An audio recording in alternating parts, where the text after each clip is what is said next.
বাংলাদেশের ইতিহাসে ছিল এক বাকবদলের দিন। ছাত্র জনতার গণ অভ্যুত্থানে রাজনৈতিক পথ পরিবর্তন হলেও পরবর্তী সময়ে রাষ্ট্র জুড়ে দেখা দেয় এক অনাকাঙ্ক্ষিত অস্থিরতা।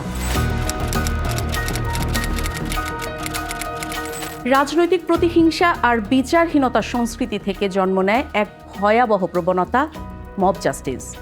ইংরেজি এই শব্দবন্ধটি এদেশে অপরিচিত হলেও অন্তর্বর্তী সরকারের সময়কালে এটি জনমনে স্থায়ী আসন নিয়েছিল। জীবন অবাক না করলে কে করবে? 28% মিল্ক ফ্যাটের অবাক করার সাথে ফ্রেশ মিল্ক পাউডার। জীবন অবাক করুক প্রতিদিন।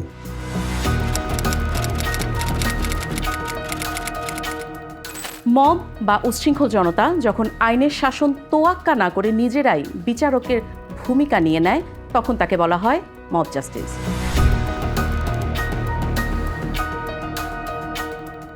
মানবাধিকারের বৈশ্বিক ঘোষণা এবং বাংলাদেশের সংবিধানের অনুচ্ছেদ 27 অনুযায়ী প্রতিটি নাগরিক আইনের সমান আশ্রয় লাভের অধিকারী, কিন্তু বাস্তবে দেখা গেছে ভিন্ন চিত্র।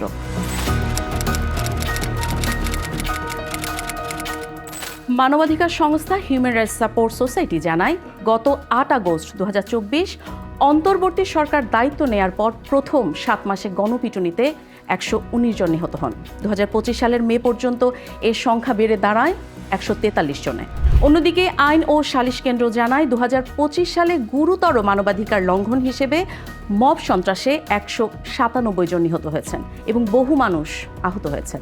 31 ডিসেম্বর 2025 সালে প্রকাশিত বাংলাদেশের মানবাধিকার পরিস্থিতি 2025 শীর্ষক প্রতিবেদনে বলা হয়েছিল, গণমাধ্যম, নিজস্ব পর্যবেক্ষণ এবং সরেজমিনে তথ্যানুসন্ধানের ভিত্তিতে অন্তর্বর্তীকালীন সরকারের মেয়াদে অন্তত 293 জন নিহত হয়েছেন। প্রতিটি সংখ্যা কেবল একটি পরিসংখ্যান নয়, এগুলো ভাঙা পরিবার, নিঃস্ব স্বপ্ন আর রাষ্ট্রের ব্যর্থতার দলিল। পুলিশের ওপর হামলার ঘটনাও এই অস্থিরতার ভয়াবহ দিকটি তুলে ধরে।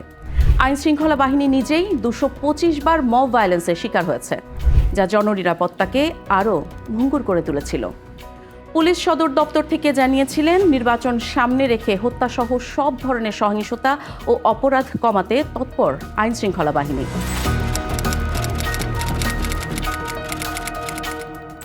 সমাজ ও অপরাধ বিশ্লেষক ডক্টর তৌহিদুল হক বলেছিলেন, 24-এর 5 আগস্টের পর পুলিশ কার্যকরভাবে দায়িত্ব পালন করতে না পারার কারণেই রাজনৈতিক হত্যাকাণ্ড বন্ধ হচ্ছে না। তার মতে, এসব হত্যাকাণ্ডের মাধ্যমে একটি মহল পরিকল্পিতভাবে পরিস্থিতি অস্থিতিশীল রাখছে, যার মূল লক্ষ্য হতে পারে নির্বাচনকে প্রশ্নবিদ্ধ করা কিংবা অবাধ ও সুষ্ঠু নির্বাচন প্রতিহত করা। রাজনৈতিক ক্ষমতার পালাবদলকে কেন্দ্র করে ধর্মীয় সংখ্যালঘু, সাংস্কৃতিক কেন্দ্র এবং রাজনৈতিক স্থাপনাতেও ব্যাপক হামলা চালানো হয়েছিল। 5 ফেব্রুয়ারি 2025-এ বুলডোজার মার্চের মাধ্যমে শেখ মুজিবুর রহমানের স্মৃতি বিজড়িত বাসভবন ভাঙচুর ও মুরাল ধ্বংস করা হয়। সরকার এ স্থাপনা রক্ষায় পুরোপুরি ব্যর্থ হয়েছে।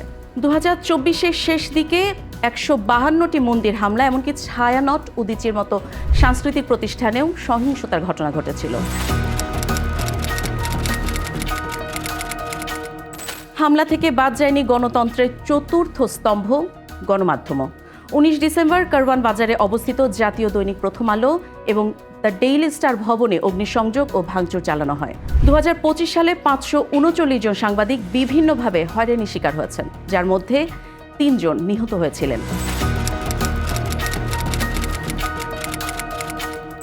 12 ফেব্রুয়ারি 2026-এর ত্রয়োদশ জাতীয় সংসদ নির্বাচনকে সামনে রেখে সংঘাত আরও বেড়ে চলেছিল। শেষ পর্যন্ত নির্বাচনটি নির্বিঘ্নভাবে অনুষ্ঠিত হতে পারবে কিনা তা নিয়ে জনমনে সৃষ্টি হয়েছিল সংশয়। রাজধানীতে বিএনপি নেতা গোলাম কিবরিয়া এবং ইনকিলাব মঞ্চের ওসমান হাদিকে প্রকাশ্যে গুলি করে হত্যা করার পর পরিস্থিতি আরও নাজুক হয়ে পড়েছিল। 2025 সালে রাজনৈতিক সহিংসতায় 133 জন নিহত, যার মধ্যে বিএনপির কর্মী ছিলেন 93 জন। আওয়ামী লীগ ও অন্যান্য দলও রক্তপাতের বাইরে থাকেনি।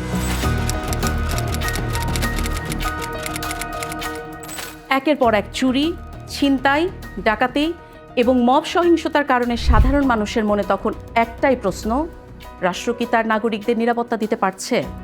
এই অস্থিরতার মধ্যে সবচেয়ে আতঙ্কিত হয়ে পড়েছিল সাধারণ মানুষ। ক্ষমতার পট পরিবর্তন একদিকে যেমন স্বস্তি দিয়েছিল, অন্যদিকে সেই স্বস্তি দ্রুতই অস্বস্তিতে রূপ নিয়েছিল। অনেকেই বলতে শুরু করেন, তবে কি আগেই ভালো ছিলাম? রাষ্ট্রক্রমেই সাধারণ জনগণের কাছে প্রশ্নবিদ্ধ হয়ে উঠছিল।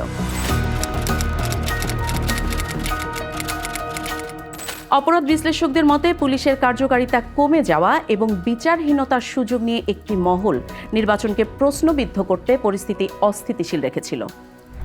সাধারণ মানুষের দাবি এখন একটাই, আইন শৃঙ্খলা বাহিনীর কার্যকর উপস্থিতি এবং একটি নিরাপদ বাংলাদেশ, যেখানে আইন নিজের হাতে তুলে নেওয়ার সুযোগ থাকবে না, যেখানে জনতা নয় বিচারক হবে রাষ্ট্র, আর বিচার হবে আদালতে, রাস্তায় নয়।